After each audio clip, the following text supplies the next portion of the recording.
Final closing sudah keluar, namun di sini ada sedikit perbedaan. Untuk saat ini ternyata ada yang tidak masuk namanya di dalam final closing untuk periode Juli dan Agustus di periode September Oktober.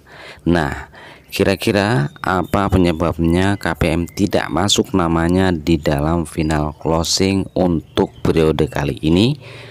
Kita akan bahas. Untuk yang pertama, yaitu untuk anak SMA yang sudah lulus. Nah, ketika anak SMA sudah lulus, ini datanya di final closing tidak terlihat lagi ya, karena sudah diberhentikan.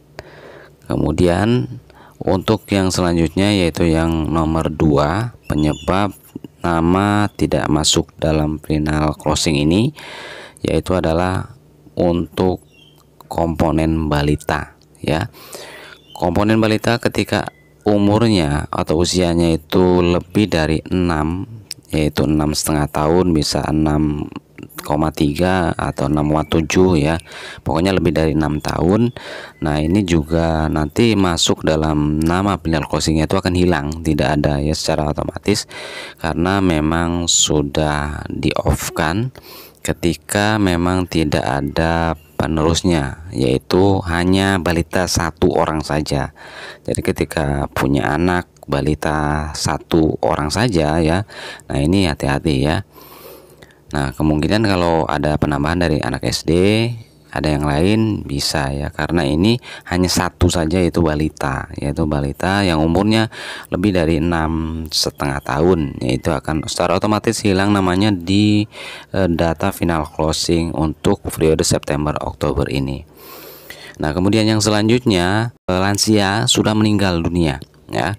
Nah, komponen lansia di sini kebanyakan yaitu komponen lansia tunggal. Komponen lansia tunggal itu ketika sudah meninggal dunia dan tidak ada ahli waris, namanya juga untuk komponen lansia tunggal ya. Jadi tidak ada ahli waris yang bisa meneruskan untuk mendapatkan bansos ini, sehingga bansos ini akan secara otomatis ter-off kan ya, dengan tidak terlihatnya nama tersebut di final closing untuk periode kali ini.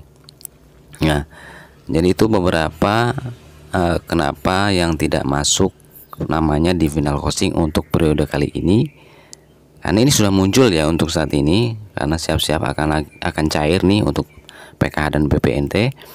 Data-data sudah ada, nama-nama penerima yang akan mendapatkan penyaluran bantuan PKH dan BPNT untuk periode September Oktober ini sudah muncul. Namun setelah dicek ternyata ada yang tidak ada namanya. Nah, itu salah satunya adalah ketiga tersebut ya, yaitu yang pertama sudah lulus SMA, yang kedua balita sudah lebih 6,5 tahun, yang ketiga meninggal dunia ya. Nah, selain itu ya sudah dipastikan jika teman-teman sudah ada namanya di final closing, insya Allah akan cair bantuannya ya. Jadi silakan dikoreksi buat teman-teman, apa kendalanya bisa berkonsultasi dengan para pendampingnya masing-masing. Demikian informasi yang dapat saya sampaikan kali ini, semoga bermanfaat. Kurang lebihnya mohon maaf. Wassalamualaikum warahmatullahi wabarakatuh.